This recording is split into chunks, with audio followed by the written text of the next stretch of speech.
ان کو بلانے کے لیے تیار ہو گیا، مگر اب وہ یہ سوچ کر فکر مند ہو گیا کہ بال کس طرح گرم کرے۔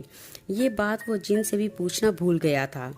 کچھ سوچ کر اس نے جیب سے ماچس نکالی اور تھوڑا سا گھاس وغیرہ اکٹھا کر کے اسے آگ لگا دی، لیکن اب وہ ڈرا کہ اگر اس نے بال آگ کے قریب بھی کیا تو وہ ضرور جل جائے گا، اس طرح جن ہمیشہ کے لیے آزاد ہو جائے گا۔ اس کے سوچتے سوچتے ہی گھاس پھوس جل گیا اور خاک باقی رہ گئی۔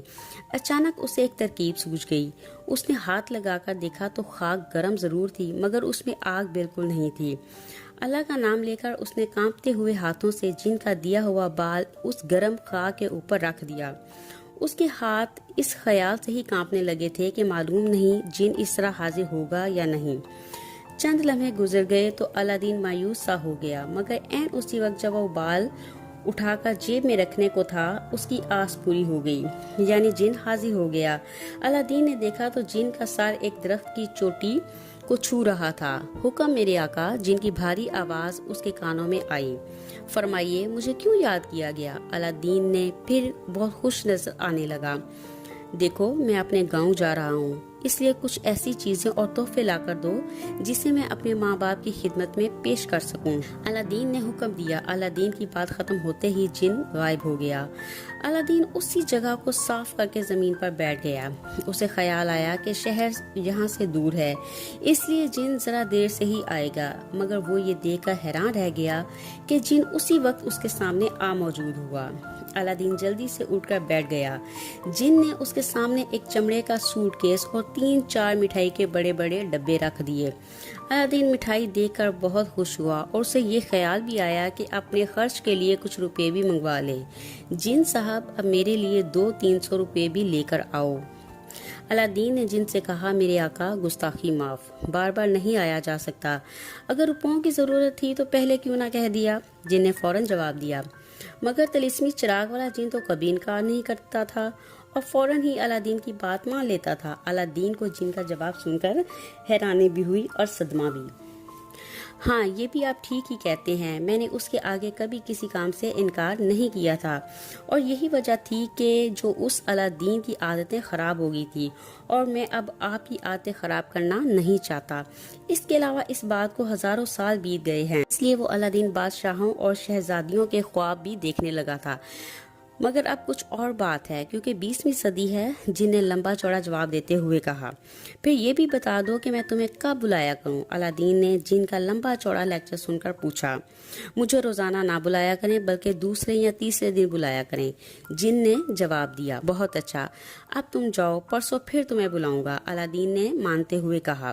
شکریہ میرے آقا، جن نے کہا اور اسی وقت غائب ہو گیا۔ الادین نے مٹھائی کے ڈبے ایک ہاتھ میں اور سوٹ کیس دوسرے ہاتھ میں لٹکایا اور بڑی شان اور اکڑ کے ساتھ گاؤں کی طرف چلنے لگا، اور اسی وقت وہ بہت خوش تھا۔ یہ سوچ کر وہ اور بھی خوش ہو رہا تھا کہ گاؤں والے اسے دیکھا کتنے حیران ہوں گے، کیونکہ اس وقت سوٹ کیس ہاتھ میں لٹکائے الادین خود کو ایک بالکل ہی نیا آدمی محسوس کر رہا تھا۔ یہ خیال بھی اس کے لیے خوش آئند تھا کہ اس کے ماں باپ اسے اچانک دیکھ کر بہت خوش ہوں گے۔ اب اس کے گاؤں کے مکان نظر آنے لگے، نمبردار کی حویلی تو دور سے ہی نظر آنے لگی تھی، اور اسی وقت بھی وہ سب مکانوں سے بڑی معلوم ہو رہی تھی۔ الادین گاؤں میں داخل ہوا تھا، اس کی سوچیں ختم ہو گئی۔ سب سے پہلے فضلو تیلی کے لڑکے نے ہی اسے دیکھا اور وہ شور مچاتا ہوا الادین کی طرف بھاگا۔ الادین بھی اسے دیکھ کر مسکرایا۔ چند ہی منٹ بعد الادین اپنے گھر کے دروازے پہ تھا۔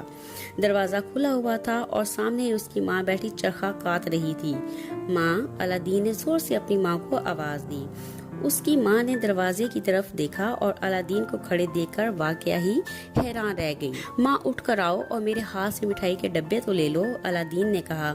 اس کی ماں جلدی سے اٹھی اور آتے ہی الادین کو پیار کرنے لگی۔ ماں پہلے یہ بکسا تو لو، الادین نے سوٹ کیس کو بکسا کہتے ہوئے اپنی ماں کی طرف بڑھایا۔ اس کی ماں نے فوراً سوٹ کیس لے لیا اور الادین مٹھائی کے ڈبے پکڑے اندر داخل ہو گیا۔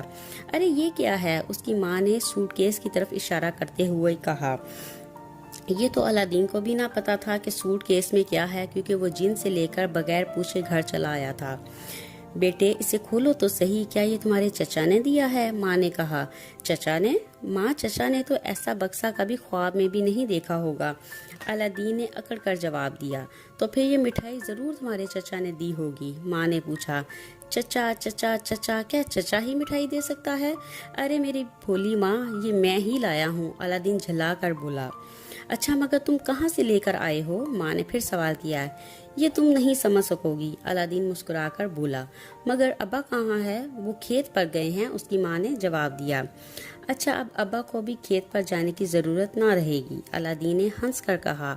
یہ کہہ کر الادین سوٹ کیس کھولنے لگا، مگر سوٹ کیس اس سے نہ کھلا۔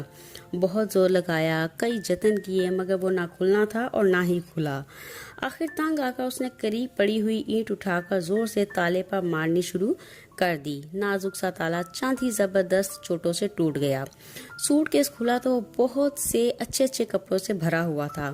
اس کی ماں اور الادین رنگ برنگے کپڑے دیکھ کر بہت خوش ہوئے اور مختلف کپڑے اٹھا کر اپنے جسموں کے ساتھ لگا کر دیکھنے لگے۔ انہوں نے ساری زندگی میں ایسے خوبصورت کپڑے نہیں دیکھے تھے، اس لیے ان کا اس طرح خوشی سے پھولے نہ سمانا کوئی بڑی بات نہ تھی۔ الادین کی ماں نے ایک مٹھائی کا ڈبہ بھی کھول لیا۔ وہ دونوں ماں بیٹے بیٹھ کر مٹھائی کھانے لگے۔ ان دونوں نے اتنی مٹھائی کھائی جتنی ساری زندگی میں گڑ بھی نہ کھایا تھا۔ الادین کی ماں بیٹے پر نہال ہو رہی تھی اور اس کی نظریں بھی الادین پر ہی لگی ہوئی تھی۔ اسی وقت الادین کا باپ بھی آ گیا۔ اس نے ہاتھ میں ایک کلہاڑا پکڑا ہوا تھا۔ اس نے الادین کو دیکھا تو وہ بہت حیران ہوا۔ اسے یہ امید نہیں تھی کہ الادین اتنی جلدی واپس آ جائے گا۔ اس نے بھی الادین کو گلے سے لگایا اور ان دونوں کے ساتھ مل کر وہ بھی مٹھائی کھانے لگا۔ کپڑے اور سوٹ کیس دیکھ کر وہ بھی بہت حیران ہوا اور یہی سمجھا کہ یہ چیزیں الادین کے چچا نے دی ہوں گی، مگر جب اسے اصل بات معلوم ہوئی تو وہ بھی بہت خوش ہوا۔ تھوڑی دیر بعد ہی سارے گاؤں میں مشہور ہو گیا کہ الادین کراچی سے آ گیا ہے۔ گاؤں والوں کے لیے کراچی بہت بڑی چیز تھی، اس لیے الادین کے یار دوست اور گاؤں والے الادین سے ملنے کے لیے آنے لگے۔ الادین نے سبھی کو مٹھائی دی اور بڑھ چڑھ کر کراچی کی باتیں کرتا رہا، سچ بھی اور گپیں بھی ماری۔ سب گاؤں والے بیٹھے حیرت سے الادین کی شکل دیکھے جا رہے تھے۔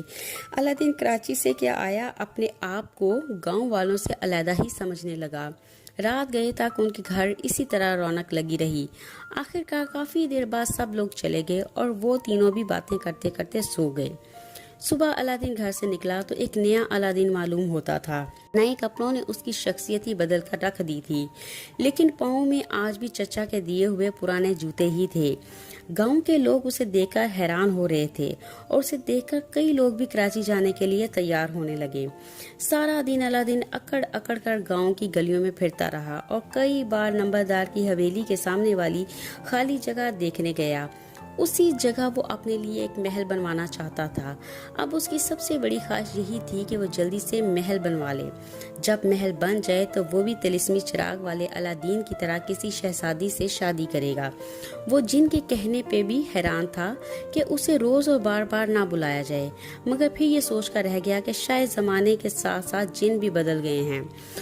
اس روز اس کا باپ بھی کام پر نہ گیا اور دونوں میاں بیوی الادین کی باتیں ہی کرتے رہے۔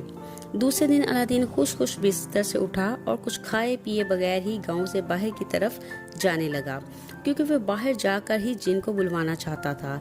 درختوں کے نیچے جا کر اس نے جن کا بال گرم کیا۔ جن پلک چھپکتے ہی حاضر ہو گیا۔ حکم میرے آقا، جن سینے پہ ہاتھ رکھتے ہوئے جھکا۔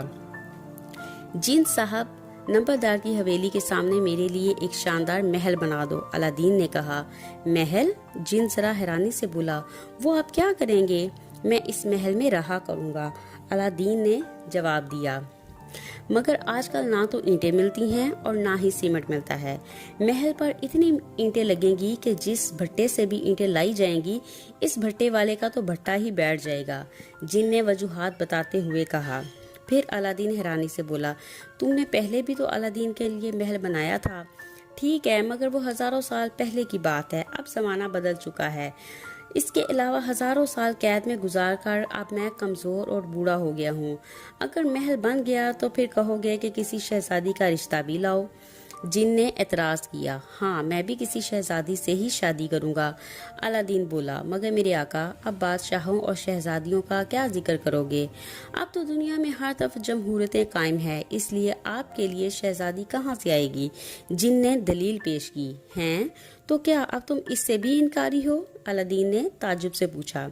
انکاری تو نہیں، میری یہ مجال ہی نہیں جو انکار کر سکوں۔